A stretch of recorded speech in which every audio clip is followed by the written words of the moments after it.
یہ عربی لفظ حرب مقدسہ موجود ہی نہیں ہے. اسی لیے جہاد کے معنی حرب مقدسہ یا ہولی وار یا پاک جنگ نہیں ہے. جہاد کی معنی ہے جد و جہد. اور لوگ یہ سمجھتے ہیں کہ جہاد کی معنی ہے قتل کرنا. قتل کرنا کی معنی ہے قتال. اور ایک ٹائپ کا جہاد قتال بھی ہے، لیکن سب سے بہترین جہاد ہے اپنے غلط نفس کے ساتھ جہاد کرنا اللہ کے راہ میں. وہ سب سے بڑا جہاد ہے. اور ایک ٹائپ کا جہاد، وہ جہاد ہے قتال. اور جب آپ قتال کر رہے ہیں حق کی راہ میں تبھی کہہ سکتے ہیں وہ قتال فی سبیل اللہ ہے.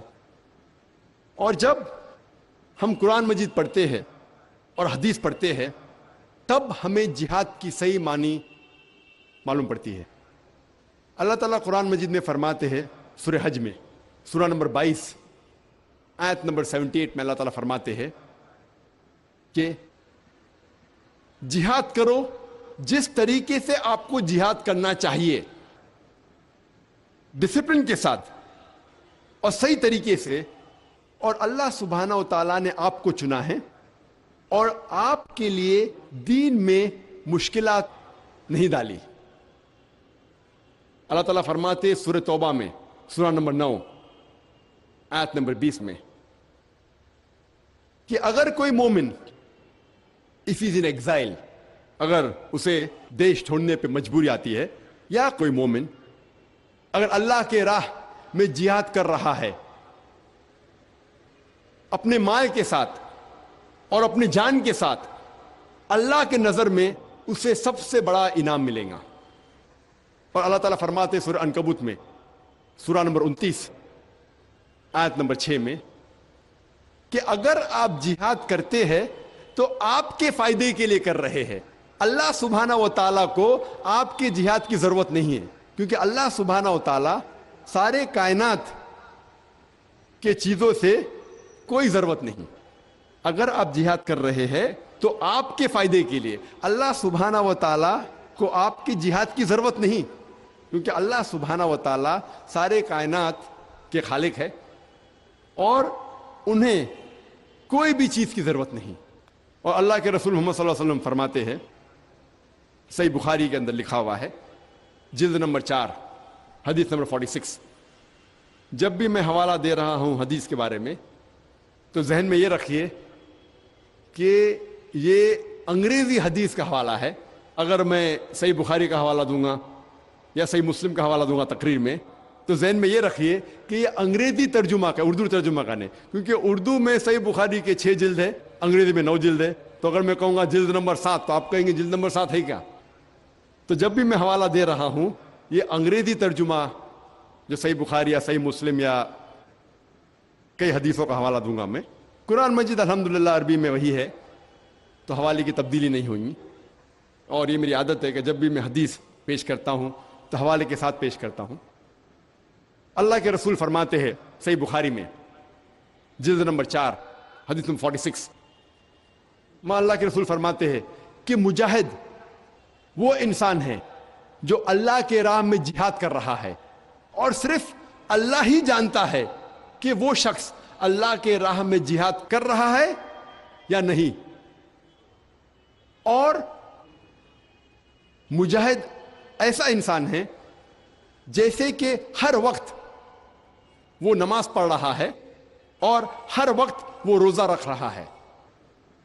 اور اگر وہ مجاہد جنگ کے میدان میں اس کا قتل ہو جاتا ہے تو اللہ تعالیٰ وعدہ دیتے ہیں کہ انشاءاللہ وہ جنت میں جائیں گا. اور اگر وہ جنگ کے میدان سے زندہ لوٹتا ہے تو اسے اس جنگ کی ساری دولت سے اللہ تعالیٰ نوازتا ہے. اللہ کے رسول فرماتے ہیں صحیح بخاری میں جلد نمبر 4 حدیث نمبر 2784 حضرت عائشہ رضی اللہ عنہ وہ اللہ کے رسول صلی اللہ علیہ وسلم سے فرماتے ہیں کہ کیا میں جہاد کے لیے جا سکتی ہوں؟ اللہ کے رسول فرماتے ہیں کہ آپ کے لیے سب سے بہترین جہاد ہے حج۔ اللہ کے رسول اپنی اہلیہ سے حضرت عائشہ رضی اللہ عنہ ان سے فرماتے ہیں کہ ان کے لیے سب سے بہترین جہاد ہے حج۔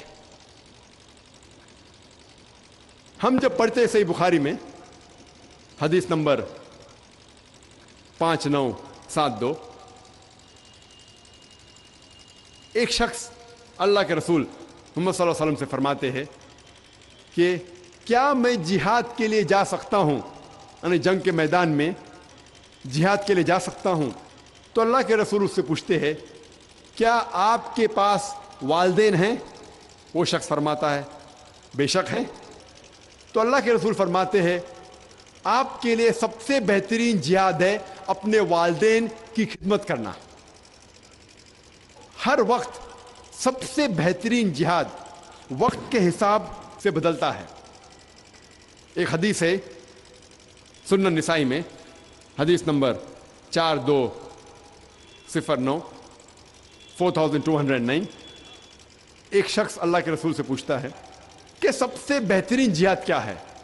تو اللہ کے رسول فرماتے ہیں کہ سب سے بہترین جہاد ہے ایک حق کا لفظ ایک ایسے راجا جو راجا ظالم ہے اس کے خلاف کرنا۔ اگر کوئی شخص ایک حق کا الفاظ ایک ظالم راجا کے خلاف کرتا ہے تو وہ سب سے بہترین جہاد ہے۔ ہم دیکھتے ہیں کہ وقت کے مطابق سب سے بہترین جہاد بدلتے جاتا ہے۔ کچھ وقت اللہ کے رسول نے فرمایا کہ سب سے بہترین جہاد ہے حج، کچھ وقت اللہ کے رسول نے فرمایا کہ سب سے بہترین جہاد ہے اپنے والدین کی خدمت کرنا۔ اس کا مطلب نہیں کہ ہر وقت اپنے والدین کی خدمت کرنا سب سے بہترین جہاد ہے۔ اللہ کے رسول کو اس وقت پتا ہوگا کہ اس صحابہ کے والدین کو ضرورت ہے اپنے بیٹے کی، تو اللہ کے رسول نے فرمایا کہ سب سے بہترین جہاد ہے اپنے والدین کی خدمت کرنا۔ تو وقت کے حساب سے سب سے بہترین جہاد بدلتے جاتا ہے۔ اور اللہ کے رسول فرماتے ہیں صحیح ابن حبان میں کہ سب سے بہترین جہاد ہے کہ اپنے نفس کے خلاف جہاد کرنا اللہ کے راہ میں، وہ سب سے بہترین جہاد ہے۔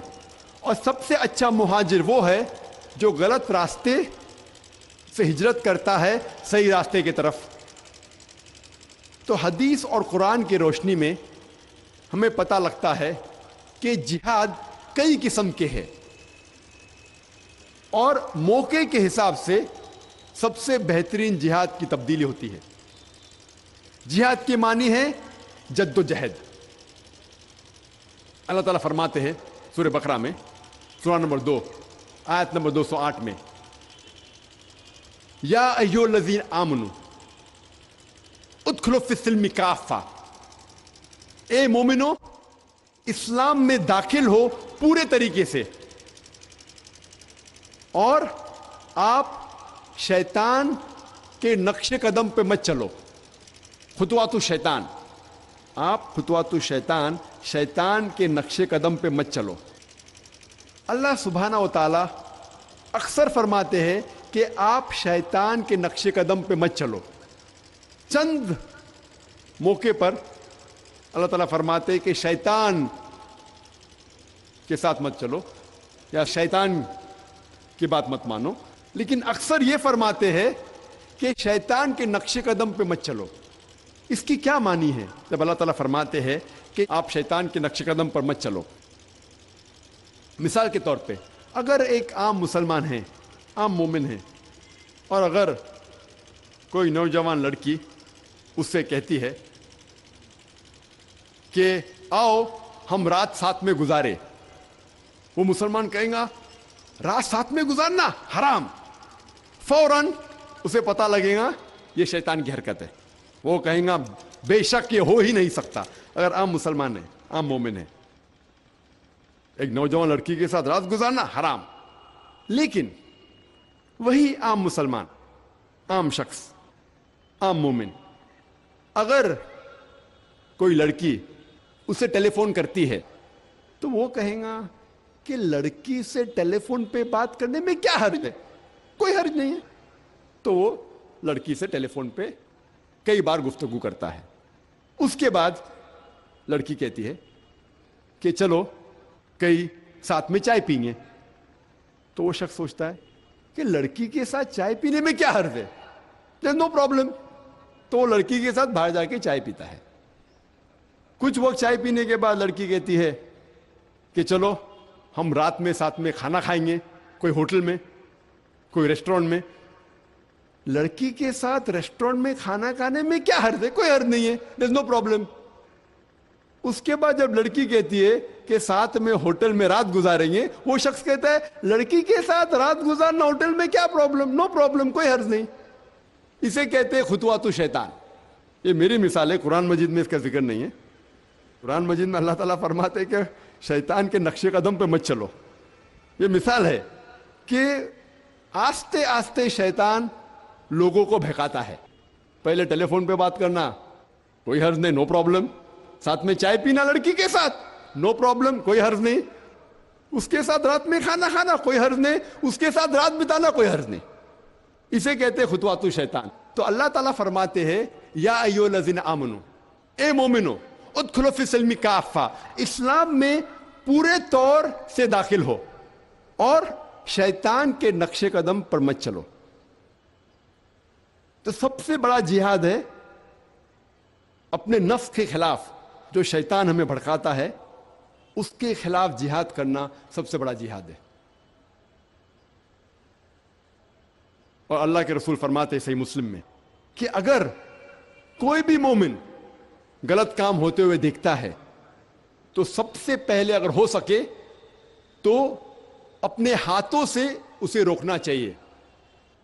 اگر اپنے ہاتھ سے نہیں روک سکتا تو اپنے زبان سے روکے. اگر اپنے زبان سے نہیں روک سکتا تو کم از کم اپنے دل میں کوسے. اور اگر کوئی بھی مومن کوئی بھی غلط کام کو دیکھ کے اپنے دل میں کوستا ہے تو وہ سب سے نیچے درجے کا مومن کہلاتا ہے. اگر کوئی غلط کام ہو رہا ہے تو اللہ کے رسول فرماتے سب سے پہلے ہو سکے تو اپنے ہاتھ سے روکو. ہاتھ سے نہیں روک سکتے تو اپنے زبان سے روکو. اپنے زبان سے نہیں روک سکتے تو کم از کم دل میں کوسو. اور اگر آپ دل میں کوستے ہیں تو وہ سب سے نیچے درجے کا مومن کہلاتا ہے. تو میرے حساب سے آج کے تاریخ میں، آج کے دور میں سب سے بہترین جہاد ہے کہ اسلام کا پیغام غیر مسلم تک پہنچانا.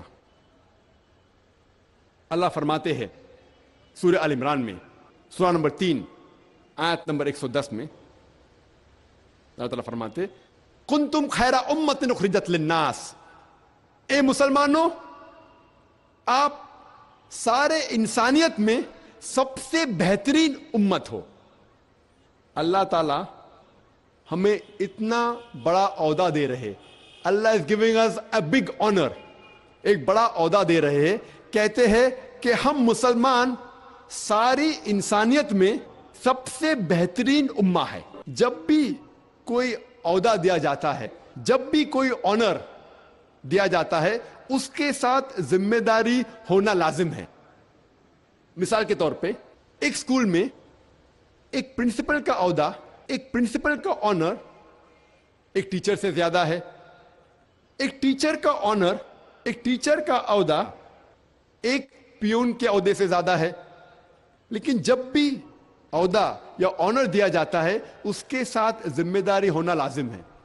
اسی طریقے سے ایک اسکول میں ایک پرنسپل کی ذمہ داری ایک ٹیچر سے زیادہ ہے. ایک ٹیچر کی ذمہ داری ایک پیون سے زیادہ ہے. جب اللہ سبحانہ و تعالیٰ فرماتے ہیں کہ ہم نے مسلمانوں کو سارے انسانیت میں سب سے بہترین امت قرار دیا ہے، ہمارے لیے کوئی بھی ذمہ داری نہیں؟ جب اتنا اونچا عہدہ ہمیں اللہ سبحانہ تعالیٰ دے رہے قرآن مجید میں، ہمارے لیے ذمہ داری ہونا لازم ہے. اور اللہ سبحانہ و تعالیٰ ذمہ داری کا ذکر اسی آیت میں کرتے ہیں سورہ ال عمران کی سورہ نمبر 3 آیت نمبر 110 میں اللہ تعالیٰ فرماتے تأمرون بالمعروف وتنہون عن المنکر وتؤمنون باللہ، کیونکہ ہم لوگوں کو اچھائی کی طرف بلاتے ہیں اور برائی سے روکتے ہیں اور اللہ سبحانہ و تعالیٰ پہ ایمان رکھتے ہیں۔ وتؤمنون باللہ، اللہ تعالیٰ کہتے ہیں کہ ہم مسلمان اس سارے انسانیت میں، سارے جہاں میں سب سے بہترین امت ہے، کیونکہ ہم لوگوں کو اچھائی کی طرف بلاتے ہیں اور برائی سے روکتے ہیں۔ اگر ہم لوگوں کو اچھائی کی طرف نہیں بلاتے ہیں اور برائی سے نہیں روکتے ہیں تو ہم خیر امہ کہنے کے لائق ہی نہیں ہیں، ہم مسلمان کہنے کے لائق ہی نہیں ہیں۔ ہر مسلمان کا فرض ہے کہ وہ اسلام کی دعوت غیروں تک پہنچائے، ان کو حق کی طرف بلائے اور برائی سے روکے۔ اور کوئی بھی انسان کو جنت میں جانے کے لیے جو ایک چیز کی ضرورت ہے باقی چیزوں کے علاوہ، وہ ہے دعویٰ، غیر مسلمانوں کو دعوت دینا۔ اللہ تعالیٰ فرماتے سورہ العصر میں سورہ نمبر 103 آیت نمبر 1 2 3، اللہ تعالیٰ فرماتے ہیں والعصر ان الانسان فی خسر الا الذین آمنوا وعملوا الصالحات وتواصوا بالحق وتواصوا بالصبر۔ اللہ تعالیٰ زمانے کی قسم کھاتے ہیں اور کہتے ہیں کہ آدمی خسارے میں ہے، انسان خسارے میں ہے، صرف وہ لوگ جو 4 چیزوں پر عمل کرتے ہیں، صرف یہ شخص خسارے میں نہیں ہے۔ سب سے پہلے ایمان، پھر عمل صالحات، اچھے اعمال، نمبر 3 وتواصوا بالحق، لوگوں کو حق کی طرف بلانا، دعوت دینا، غیر مسلم کو حق کی طرف بلانا اور اصلاح کرنا مسلمانوں کے ساتھ، نمبر 4 وتواصوا بالصبر، کہ لوگوں کو صبر کی طرف بلانا۔ اس سورے سے میں یہ پتہ لگتا ہے کہ کوئی بھی انسان کو جنت میں جانے کے لیے 4 چیزوں کی ضرورت ہے کم از کم۔ ایک ہے ایمان، دوسرا اچھے اعمال، تیسرا ہے دعوت دینا، غیر مسلم کو اسلام کی طرف بلانا، اور چوتھا نمبر ہے لوگوں کو صبر کی طرف بلانا۔ اگر ان چاروں میں سے ایک بھی چیز کی کمی ہے تو سورہ العصر کے حساب سے آپ جنت میں نہیں جائیں گے۔ آپ بہت اچھے مسلم ہوں گے، روز 5 وقت کی نماز پڑھتے ہوں گے، حج کے لیے گئے ہوں گے، زکوٰۃ دیتے ہوں گے، روزہ رکھتے ہوں گے، لیکن سورہ العصر کے حساب سے اگر آپ دعوت نہیں دیتے تو آپ جنت میں نہیں جائیں گے۔ صرف دعوت دینا بھی کافی نہیں، چاروں چیز ضروری ہے، ایمان، عمل صالحات، وتواصوا بالحق اور وتواصوا بالصبر۔ ان چاروں میں سے ایک کی بھی کمی ہے تو سورہ العصر کے حساب سے آپ جنت میں نہیں جائیں گے۔ اگر آپ دعوت نہیں کریں گے اور اللہ سبحانہ و تعالیٰ آپ کو معاف کرنا چاہتا ہے اور جنت میں ڈالنا چاہتا ہے، وہ ایک الگ بات ہے، کیونکہ اللہ تعالیٰ فرماتے سورہ نساء میں سورہ نمبر 4 آیت نمبر 48 اور سورہ نساء سورہ نمبر 4 آیت نمبر 116 میں اللہ تعالیٰ فرماتے ہیں کہ اللہ سبحانہ و تعالیٰ چاہے تو کوئی بھی گناہ معاف کر سکتا ہے، لیکن شرک کو کبھی بھی نہیں معاف کرے گا۔ تو شرک کے علاوہ اللہ سبحانہ و تعالیٰ کوئی بھی گناہ کو معاف کر سکتے ہیں اگر اللہ تعالیٰ چاہتا ہے تو اگر آپ دعوت نہیں دیں گے اور اللہ تعالیٰ آپ کو معاف کرنا چاہتا ہے اور جنت میں ڈالنا چاہتا ہے، وہ ایک الگ بات ہے۔ لیکن عام طور پہ اگر آپ کو جنت میں جانا ہے تو چاروں چیز ضروری ہے، ایمان، عمل صالحات، وتواصوا بالحق، دعوت دینا، اور وتواصوا بالصبر، لوگوں کو سب کی طرف بلانا۔ اسی لیے آج کے حالات دیکھ کر میرے نظریے میں سب سے بڑا جہاد ہے کہ نفس کے خلاف شیطان جو بھڑکاتا ہے، اور جو غیر مسلم کے ذہن میں جو اسلام کے متعلق غلط فہمیاں ہیں اسے دور کرنا ہمارا فرض ہے۔ وہ ایک بڑا جہاد ہے، اور ہم دیکھتے ہیں کہ کئی آتھرز، کئی محرک اور کئی غیر مسلم جب کتاب لکھتے ہیں وہ اسلام کے خلاف لکھتے ہیں، اور جو کرٹکس ہے جو اسلام کے خلاف کتاب لکھتے ہیں وہ اکثر قرآن مجید میں سے کئی آیتوں کو بنا کانٹیکس، آؤٹ آف کانٹیکس کوٹ کرتے ہیں، آؤٹ آف کانٹیکس حوالہ دیتے ہیں، آیتوں کو نکالتے ہیں اور بنا پس منظر آؤٹ آف کانٹیکس بیچ میں سے نکال کے اس کا ترجمہ کرتے ہیں اور لوگ کو غلط فہمی کا شکار بناتے ہیں اور کہتے ہیں کہ قرآن میں لکھا ہوا ہے کہ جب بھی آپ کوئی کافر کو دیکھو، جب بھی کوئی غیر مسلم کو دیکھو تو اس کا قتل کرو. اور ایسے قرآن مجید کی آیتوں کو آؤٹ آف کانٹیکس اپنے حوالے سے باہر نکال کے اسے پیش کرتے ہیں. اور سب سے عام آیت جو کرٹکس جو اسلام کے خلاف لکھتے ہیں وہ حوالہ دیتے ہیں سورہ توبہ کی سورہ نمبر 9 آیت نمبر 5. اور آپ جانتے ہوں گے کہ اس ہندوستان کے سب سے مشہور جو کرٹک ہے اسلام کے خلاف وہ ارون شوری، جو پہلے لاسٹ حکومت میں وہ منسٹر تھے. وہ لکھتے ہیں اپنی کتاب میں ورلڈ آف فتواز، فتوا کی دنیا، ان کے کتاب کا نام ہے ورلڈ آف فتواز، فتوا کی دنیا. اس میں لکھتے ہیں اور کوٹ کرتے ہیں قرآن مجید کی آیت کو سورہ توبہ سورہ نمبر 9 آیت نمبر 5، اور لکھتے ہیں کہ اللہ فرماتے ہیں قرآن میں کہ جب بھی آپ کوئی کافر کو پائیں گے اس کا قتل کرو.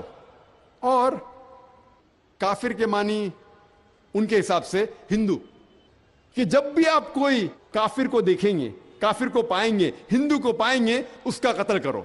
اور جب ہم قرآن مجید کھولتے ہیں، سورہ توبہ سورہ نمبر 9 آیت نمبر 5 کی آیت کو پڑھتے ہیں، اس کا ترجمہ پڑھتے ہیں، تو بالکل صحیح ہے. اس آیت میں یہ لکھا ہوا ہے کہ جب بھی آپ مشرک کو پائیں گے اس کا قتل کرو. لیکن یہ آؤٹ آف کانٹیکسٹ ہے. آؤٹ آف کانٹیکسٹ مطلب بیچ میں سے اٹھا کے اس کا ترجمہ کیا گیا ہے. اس طریقے سے آپ قرآن پڑھیں گے، قرآن میں لکھا ہوا ہے کہ نماز مت پڑھو. سورہ نساء سورہ نمبر 4 آیت نمبر 43 میں لکھا ہوا ہے کہ نماز مت پڑھو. پوری آیت ہے کہ نشے کی حالت میں نماز مت پڑھو. قرآن میں لکھا ہوا ہے کہ عیسیٰ علیہ السلام خدا ہے، سورہ مائدہ سورہ نمبر 5 آیت نمبر 72.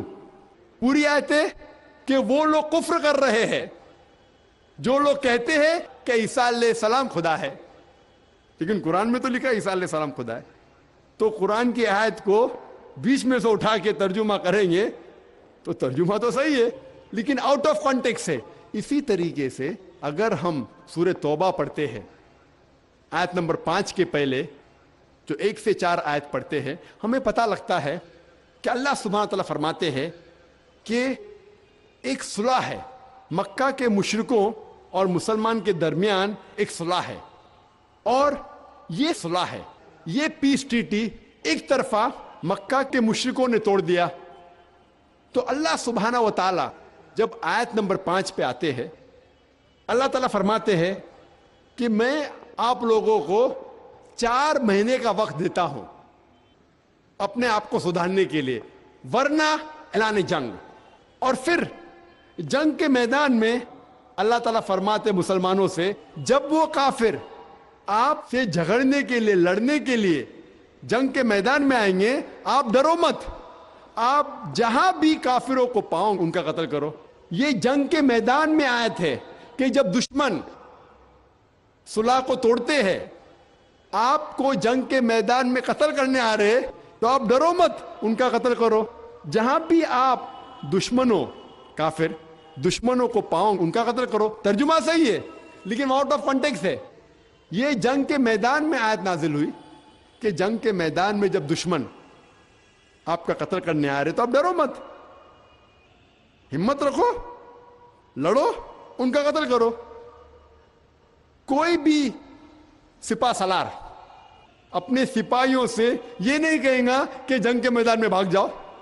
ہمت افزائی کے لیے ضرور کہیں گا ڈرو مت، لڑو، ضرورت پڑے تو دشمن کا قتل کرو. یہ عام بات ہے، کوئی نئی بات نہیں. تو جب اللہ تعالیٰ فرماتے ہیں کہ جنگ کے میدان میں مسلمان سے کہتے ہیں کہ ڈرو مت، جب دشمن آپ کو قتل کرنے آ رہے ڈرو مت، ان کا قتل کرو، یہ کوئی نئی بات نہیں، عام بات ہے.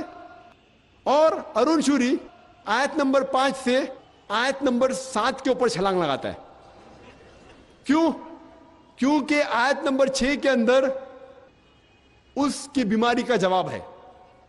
آیت نمبر 6 میں فوراً آیت نمبر 5 کے بعد جب اللہ تعالیٰ فرماتے کہ جب بھی آپ کافر کو پاؤں میدان جنگ میں ان کا قتل کرو، اس کے فوراً بعد سورہ توبہ سورہ نمبر 9 آیت نمبر 6 میں اللہ تعالیٰ فرماتے لیکن اگر کوئی کافر آپ سے صلح چاہتا ہے، اگر کوئی دشمن جنگ کے میدان میں آپ سے صلح چاہتا ہے، اللہ تعالیٰ نہیں کہتے کہ اسے جانے دو، اللہ تعالیٰ فرماتے ہیں کہ اس کو حفاظت کے ساتھ ایک محفوظ جگہ پہ چھوڑو۔ اللہ تعالیٰ یہ نہیں کہتے کہ جان دو۔ آج کے دن سب سے دیالو سپاہ سالار یہ کہیں گا اپنے سپاہیوں سے کہ دشمن اگر چاہتا ہے امن تو چھوڑ دو۔ اللہ تعالیٰ یہ فرماتا ہے کہ دشمن امن چاہتا ہے، چھوڑو مت، حفاظت کے ساتھ اسے محفوظ جگہ پر پہنچاؤ۔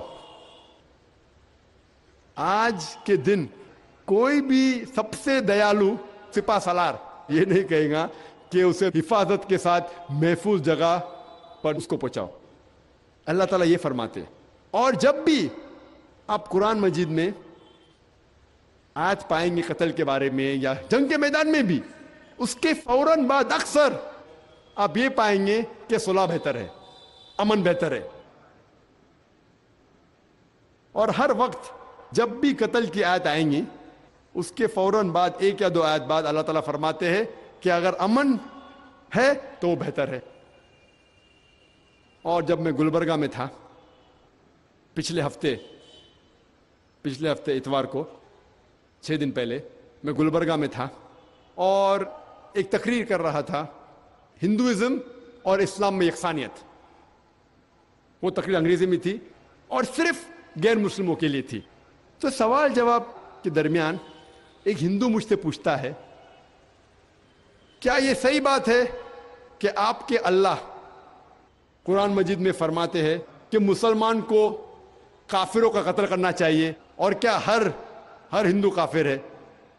تو میں نے کہا کہ جو بھی غیر مسلم ہے، جو اسلام کو جھٹلاتا ہے، کافر آتا ہے لفظ کفر سے، نہیں ماننا، جو اسلام کو نہیں مانتا انگریزی میں کہتے ہیں نان مسلم، تو کافر کا ترجمہ ہے کہ غیر مسلم۔ اور میں نے اس کو یہی جواب دیا کہ یہ آیت آؤٹ آف کانٹیکسٹ کوٹڈ ہے، اور ایک عام سوال پوچھا کہ اتنے سال میں گلبرگہ شہر میں کوئی بھی مسلم نے آپ کو قتل کرنے کی کوشش کی؟ تو اس نے کہا نہیں۔ تو یہی ثبوت ہے کہ یہ غلط ہے۔ ماشاءاللہ گلبرگہ میں کئی اچھے پکے مسلمان ہیں، کس نے بھی آپ کو قتل کرنے کی کوشش کی؟ اس نے کہا نہیں۔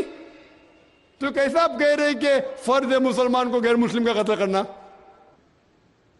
یہ شیطانی حرکت ہے ان لوگوں کی جو قرآن مجید کے آیتوں کو آؤٹ آف کانٹیکسٹ، پس منظر کے باہر نکال کے کوٹ کرتے ہیں، اور وہاں کے غیر مسلمان الحمدللہ مطمئن ہو گئے کہ یہ بات جو کرٹکس لوگ جو اسلام کے خلاف کتاب لکھتے ہیں وہ بالکل غلط کہہ رہے۔ آج ہم دیکھتے ہیں کہ انٹرنیشنل میڈیا میں اسلام کے خلاف کئی باتیں کہی جا رہی ہیں، اور ایک آرٹیکل آیا تھا ٹائم میگزین میں۔ ٹائم میگزین بہت مشہور میگزین ہے، نیو یارک کی، USA کی۔ 16 اپریل کو 1979 میں ایک آرٹیکل اس میگزین میں آیا تھا جس میں لکھا تھا کہ 150 سال میں 1800 to 1950 سن 1800 سے سن 1950 کے درمیان اس 150 سال میں 60,000 سے زیادہ کتابیں اسلام کے خلاف لکھی گئی ہے۔ 60,000 سے زیادہ، یعنی آپ حساب لگائیں گے تو ہر روز ایک سے زیادہ کتاب اسلام کے خلاف لکھی گئی ہے اس 150 سال میں۔ اور 11 سپٹمبر 2001 کے بعد یہ تعداد بڑھ گئی ہے، کئی گنا بڑھ گئی ہے۔ اور ہم دیکھتے ہیں کہ میڈیا میں اگر کوئی مسلمہ حجاب پہن رہی ہے تو میڈیا کہتی ہے کہ اسلام عورتوں پہ ظلم کر رہا ہے، لیکن جب کوئی نن جو کرسچن سسٹر ہوتی ہے چرچ کے اندر، نن وہ جب اپنا سر ڈھانکتی ہے مسلمہ جیسی، تو لوگ کہتی ہے کتنی عزت دار عورت ہے۔ یہ ٹو فیس جیمٹن کیوں؟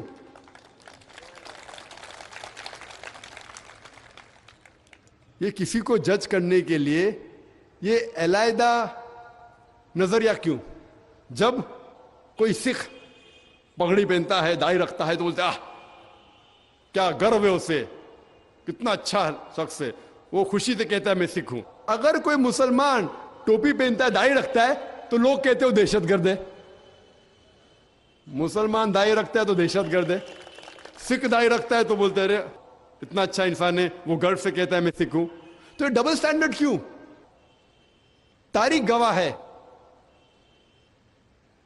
کہ لوگ جو اسلام کے خلاف بات کرتے ہیں کہ اسلام تلوار کے زور پہ پھیلا، ایک شخص جس کا نام ہے راما کرشنا راؤ، وہ کتاب لکھتا ہے محمد صلی اللہ علیہ وسلم کی زندگی کے اوپر، اور اس کتاب میں ذکر ہے کہ ساری زندگی میں جتنے بھی جنگ محمد صلی اللہ علیہ وسلم نے لڑی، اکثر سیلف ڈیفنس میں، اپنے بچاؤ کے لیے، دونوں طرف 1018 انسان مرے، کل ملا کے 1018 انسان کا قتل ہوا۔